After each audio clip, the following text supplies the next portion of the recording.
1985 оны шинэ жил би 19 настай байлаа. Би хэдэн найзуудтайгаа шөнө дунд болохоос хагас цагийн өмнө нэгэн зочид буудлын дээвэр дээрх бааранд сууж байлаа. Гинэт камера машиндаа мартчихснаа санан машин руугаа гүйлээ. Буцаад очиход найзууд маань хүлээж л байна гэж бодсон нь тэр. Би камера атгасаар ганцаараа цахилгаан шатанд суув. Лифт талдаа явж байхдаа гинэт чичирч зогсов. Өрхөнд орсон мэдл мэдрэгдэж байв. Би давчуу зайнаас айдаг асуудалтай юм л да. Тиймээс энэ нь миний хувьд тийм ч тохиромжтой нөхцөл биш байлаа. Хэдэн минутын дараа гадаа болж байсан бүх зүйл чимээгүй болов.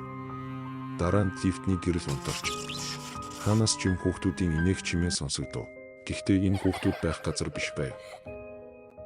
Зүрх минь улам хурдан хүчтэй цохилж эхлэв. Тэгээд гинэт ухаан алдчихв. Сэрэнгүүтээ хөдөлж ярьж чадахгүй байгаагаа анзаарав.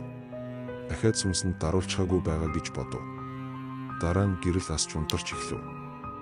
Тэгтэл гинэт миний зүүн талд лифтний буланд бухтын суусан хар дүрс над руу инээд суугааг харлаа. Би хашгирах гэсэн боловч ямар ч чимээ гарсангүй. Хөдөлгөөийг оролдовч чадсангүй. Чанга яригчаар нэг залуу цахилгааны утас нь гэмтсэн. Бодохгүй намайг гаргана гэдгийг хэлв. Цахилгаан шатны камераар намайг харж буй хамгаалагчид би зүгээр л хэвтэж байгаа юм шиг харагдаж байв. Тэд намайг шинэ жилээр согтуу байна гэж бодсон байх. Ямар ч байсан тэр дүрс намайг орлох эсвэл хөдлөх гэж оролдох бүрт намайг шоолон инээж хуруугаараа зааж байв. Энэ бүх хугацаанд гэрэл анивцаар байв. Дараа нь гинэт маш олон хүний шинэ оныг ухтахаар тоолж байгаа дуу сонсогдож эхлэв. 10. Харанхуй дүрс над руу ширцээр байх бөгөөд 10 хуруугаа дээш өргөөд занал хийлэлтэд инээмсэглэл тодруулсан байв. 9. Тэр 9 хуруугаа дээш өргөн над руу харсаар байх бөгөөд улам ойрцоор байв. 8. Тэр 8 хуруугаа дээш өргөн над руу харсан хിവэр байх бөгөөд ойрцоор байв.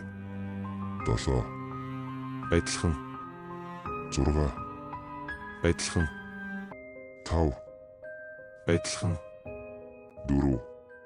Түүний шүлс гоожиж илүү ойрцсон байлаа. 3. Ойрцоор байв. 2. Ойрцоор байв. Дараа нь гэрэл анивчгаа болж харанхуй болов. Тэгтэл гинэт гадаа дахиад л чимээгүй болов. Баруун чихэнд амьсгал мэдрэгдэх ба дараа нь хаанаас ч юм 1. гэхэн сонсогдов. Би амьсгалж чадахгүй байлаа. Гэрэл дахин анивчиж эхлэв. Тэгтэл цээжин дээр минь нэг дүрс гарч ирчихэд гинэт алга болчихов. Сүнсэнд даруусны дараа шиг ярьж хөдөлж чадаж эхлэв. Би цахилгаан шатнаас гараад харахад саяхан шинэ он ухтахаар тоолж байсан хүмүүс байхгүй болж зодон гарсныг мэдэв. Дөрвөн сэтгцтэй залуус шинэ оноо ухтаж байсан хүмүүсийг том хутгаар сийжиж эхлэн хэдэн хүнийг алчсан байв. Энэ явдлаас хойш би ахин сүнсэнд даруулаагүй юм.